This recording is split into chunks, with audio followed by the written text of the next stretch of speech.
We begin with Your Voice, Your Vote, an election day in Michigan. Voters are deciding which Democrats and Republicans will face off in November for governor and Michigan's U.S. Senator. We have crews at campaign parties across the state. Steve Iwanek is with Democratic U.S. Senate candidate Haley Stevens in Detroit. Nick Nelson is with fellow Democratic U.S. Senate candidate Abdul El-Sayed, who's also in Detroit. And Jordan Hatfield is with Republican governor candidate Perry Johnson in Troy. But we begin...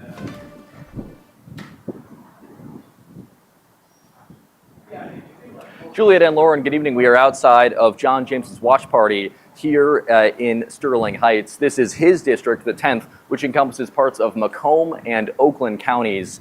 John James tonight hoping that the third time is the charm. He has run for statewide office twice before in 2018 and 2020, both for U.S. Senate, losing both of those times. But this time around, he has got a much clearer path to the general election and potentially winning the governor's office. He has lost before, but this time around, in all the polls, he leads with a pretty substantial margin over businessman Perry Johnson. His name recognition helps. So too does the endorsement of President Trump. He is still the kingmaker in the Republican Party. Johnson has tried to spend his way around that fact, bankrolling his campaign to the tune of about $30 million.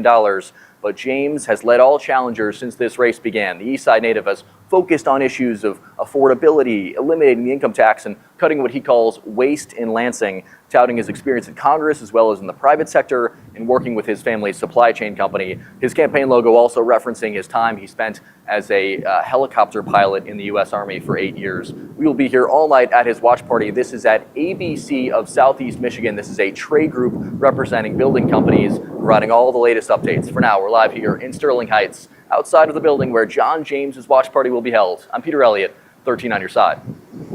Peter, thank you. And John James is running against businessman Perry Johnson in the Republican primary for governor. 13 on your side's Jordan Hatfield is with the Johnson campaign now in Troy and joins us now live.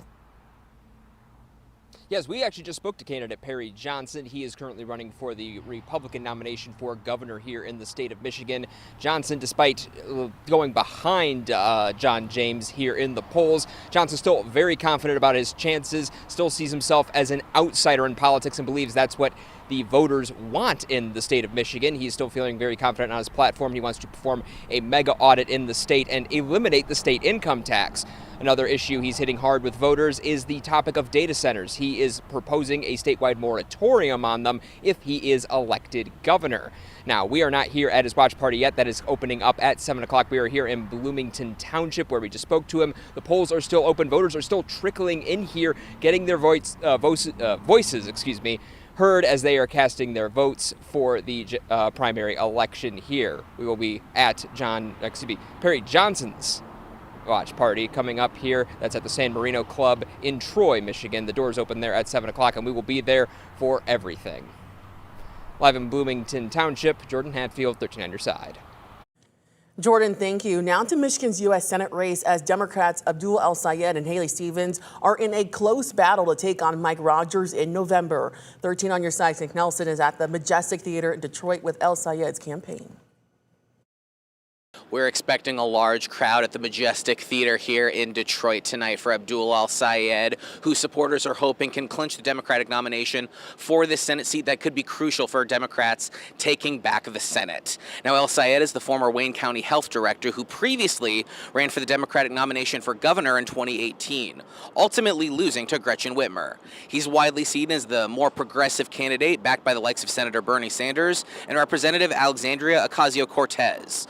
Recent polling shows El-Sayed could be the favorite to win tonight. Those polls consistently showed a more than 10-point gap against his challenger, Haley Stevens. Some of the issues he's campaigned on include Medicare for all and getting corporate PAC money out of politics. Now, again, we are expecting a lot of supporters to show up tonight. We'll speak with them, and we'll also hear from El-Sayed whether he wins or loses tonight. We'll bring you the latest on the results as we get them tonight. In Detroit, Nick Nelson, 13 on your side. And that U.S. Senate race between Democrats Abdul El-Sayed and Haley Stevens is getting national attention tonight. Steve Iwanek from our sister station in Toledo is with Stevens' campaign in Detroit. Steve.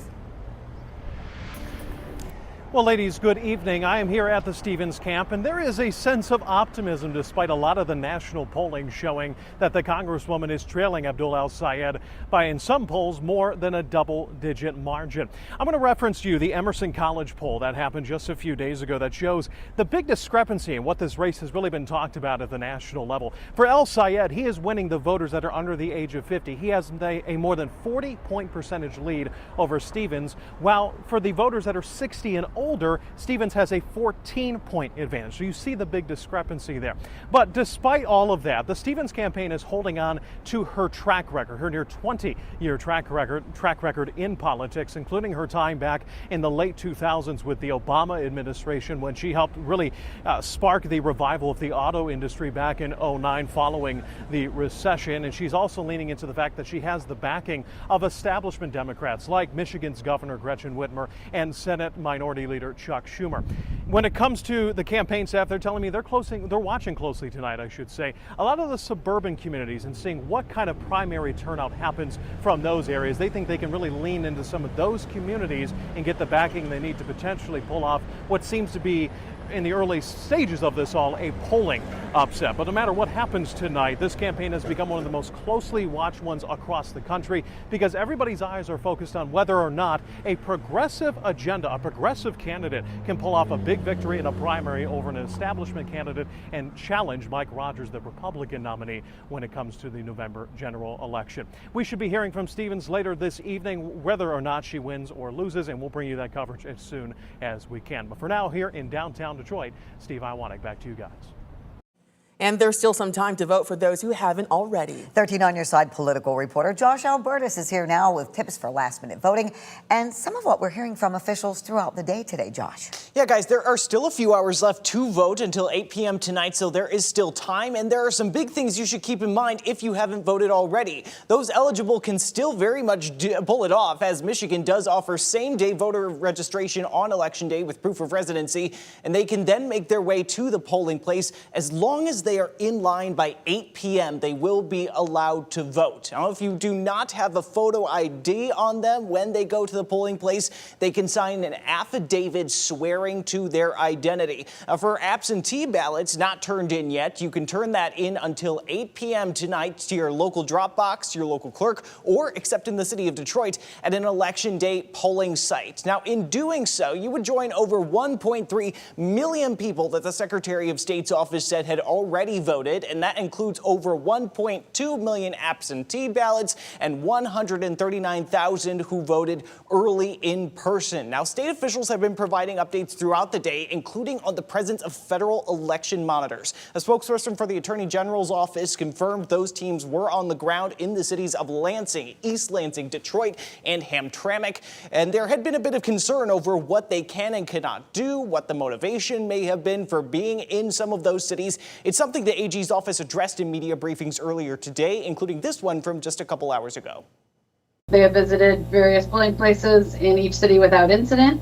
So far, in addition to witnessing routine Election Day processes, they have asked some standard questions about training and provisional ballots. There have been no real issues to report other than, which is what we expected. We expected them to be observing and to be just witnessing the normal process as they have in previous elections when they've been here.